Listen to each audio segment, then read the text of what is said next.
Steve here with the 𝗟𝗘𝗧𝗦, the channel where we help cleaning business owners scale their businesses with systems, controls, tools, and resources. 6-step process in janitorial sales. Well, you know, in order for us to stay in business, we have to do some sales. So the first thing that we have to do is that we have to find our ideal client, or we have to find the prospects. So typically what we're going to do is we're going to create a list. You often hear me talk about a list of 300, and what you're doing there is that you're creating a list. Let's say you decide to go after professional office buildings. Well, you create a list of 300 prospects, and what you do is you'll just do a Google search of professional office buildings and start creating that list. And then you're going to be gathering that information, gathering data, which is very, very important. You know, we want to have the name of the company, the address, phone number, hopefully on their website. It's going to tell us who some of the key players are, such as the owners or the presidents. So that's our very first step. So then, once we have that, then what we want to do is that step 2 is to go ahead and connect with the decision maker. Now, we may do this in a number of different ways. We may just pick up the phone and call and see if we can have a conversation with the decision maker. You may connect with them on LinkedIn. That's another great way of getting, making the connection with the decision makers. You know, the whole thing there is that when you're trying to make that connection, you know, we're going to have to call and ask, you know, who is the decision maker for the cleaning and things like that there. But what we're doing is we're actually wanting to find out, you know, where they're at in their process. You know, are they seeking a new vendor, a new cleaning company? You know, are they going to be making a change maybe in the next 12 months? You know, are they going to move to a different building, and during that time often they'll take bids out to get various pricing on their new location, and or they may even not be making a change at all. So those are the things that we're trying to find out when we make this connection with a prospect. So now step number 3 is that we want to nurture that relationship. So, you know, what you do is that you always remain in contact with the decision maker. That's what you always have to do.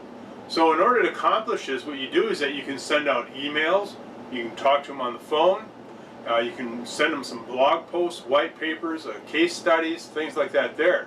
So whenever you find any information that may be relevant to their business, you want to send them information on it. It's very, very important. You know, that's why it's so important for you that when you go ahead and you find that prospect, that's why you're gathering your data and doing your research. It really helps, because then in this nurturing step, you're going to be able to identify when you come across a blog post or a case study or something like that there that is relevant to their business. It's a great way to have another touch. You know, it's another time that you're going to touch with that decision maker. So what you can do is, you know, during that nurturing process, maybe you're going to do some emailing once a month. You know, depending on what kind of information you end up gathering, you know, that you come across, it could be once a month, but typically put it on your calendar. Just make sure that you're doing a follow-up email with the decision maker of XYZ company. Then maybe once a quarter, have it on your calendar that you're actually going to call that person and you know, have a conversation to keep that relationship going. So you want to nurture that relationship. It's very, very important.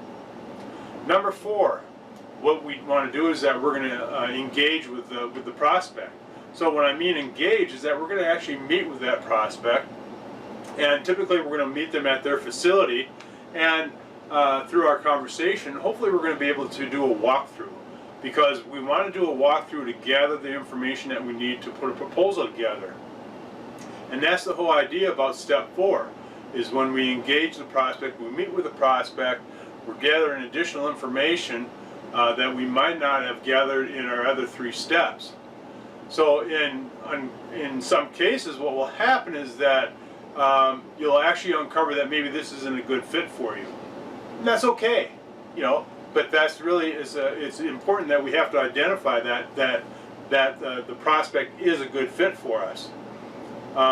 Now, the one thing that I often would do is if I came across and had a meeting with a prospect and I learned that it really wasn't a good fit for us, what I would do is I'd refer them to, one of somebody in my network, another cleaning company, where I thought, okay, this would be a pretty good match for them. So always keep that in mind. You always want to make sure that that you can always pass that lead on to somebody else. Number 5 is the close. Now, anybody in sales, we know we have to close the sale. And, when we do that is we're going to meet with them in person. And, after we've done our walkthrough, we've put a proposal together. And I should say this, is when you're at step number 4 and you meet with a prospect, you've done your walkthrough, always make sure you schedule the next meeting to close, which would be step number 5. Very, very important. A lot of people don't do that. So before you leave that meeting that you had with the prospect, always schedule the next appointment. So now that next appointment is going to be your closing. You're going to go there and you're going to present your proposal. And always, whenever possible, always present your proposal in person. You have a higher rate of closing the deal by doing so. Now you're going to see that more and more people are wanting you to just email the proposals, and that's fine too. So here's what I would do in that strategy if they said that, well, no, please just email the proposal to me. Well, do a video proposal then. So you actually are doing a video of yourself presenting the proposal to that prospect.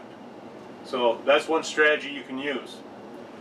So now the thing is that you've done that during the close. Hopefully, they like what you had to say. Everything, all the buttons or everything's been checked, and they go ahead and decide, okay, yeah, let's start service. So during that closing time, that's what you're absolutely going to do, is that you're going to determine, okay, when are they going to make the change? When are we going to take over the account? And typically when you close it on that day that you close it, I always have them sign, give me a signature on the agreement, because now I know, okay, I've got this locked in. And sometimes, if you don't close, what happens is that now that prospect goes back into your nurturing phase, and that's all you do. But one thing you have to remember, though, is with step number 5 for the close, if you didn't close, then there more than likely was an objection that you didn't cover that the prospect's having an issue with. So just always remember that. As long as you handle all the objections that they may possibly have, then your chances of closing the sale are much higher. So keep that in mind. Number 6, what you do here is that this is the transition. You've closed the sale, now you're in transition, which means that we're actually just moving this new client from the sales process to the operations process. And that's why it's so important that sales and operations communicate well, and so on and so forth. Now, for smaller companies, obviously that person is going to be the same person. So there hopefully shouldn't be no issues there of the sales and operations communicating and know what's going on. So the biggest thing that I see is that oftentimes operation isn't aware of what sales promised this client. So that's something that you definitely want to make sure that you have that conversation between sales and operations to make sure that you are both on the same page as to what was promised and what we're supposed to deliver to this prospect. So very, very important. So during this transition period, what you're going to do is you're actually going to start filling out an account document, which means that it's going to be the account information for that account. And you're going to have the name, address, you're going to list the square footage, you're going to list any consumables that you're selling to them, you're going to list how many cleaners clean the space, you're going to list what the price is per month, if there's any project work. So anything like that there is going to be listed on this document, because you have to remember, although you have the sales process, you got the operations process, and then you also have the admin process. So that's why we're creating this account sheet, is because this account sheet can be then can be delivered to the admin process. So now we can get the person in the books, so they're set up on billing and invoicing and so on and so forth. Very, very important. So another thing that you can do during this process, during this transition, is that you can introduce the team, which is very important. I always like to do that to make sure that my client knows who's going to be cleaning the building and who's responsible for communicating with them. And I always make sure that I know how the client wants to communicate. Either it's phone, text, email, whatever it might be. I always make sure of that, and I always generally want to find out, well, how often would they like me to follow up with them or check in? What you're going to find is that every prospect's different and every client's different. They may say that they only want you to check in with them once a month, or they'll let you know if there's an issue, then they'll contact you. On the other hand, you know, I'll have some that will have me checking in once a week with them, and we may do that through our communication app or different things like that, or I may even in person. A lot of times I used to just go in person because that's how I built such a strong relationship between myself and the client. But that's what you want to do during that transition period. So very, very important. So again, just to recap, our 6-step process is to first you're going to find the prospects, then you're going to connect with the prospect, then you're going to nurture the prospect, and then you're going to go ahead and engage and meet with the prospect. Number 5 is close. You're going to close the deal, and number 6 is a transition. So one thing that you can do, you can always find more sales documents and videos on the 𝗟𝗓𝗡𝗧_store.com and myhousecleaningbiz.com. Another thing is that we have a wealth of videos on 𝗏𝗏𝗡𝗏 University and CSU Business Library about sales. So if you're lacking in the sales department or lacking some sales skills, go there. You have to be a premium member to get access to 𝗏𝗏𝗡𝗏 University and CSU Business Library.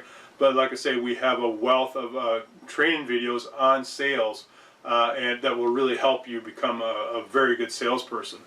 So, well, hopefully you got some value from this video. And if you did, feel free to comment and share. And if you have not already, make sure you subscribe. And don't forget to turn on those bell notifications to get the latest updates from the new videos for building a successful cleaning business. Thanks for checking in, and we'll see you next time.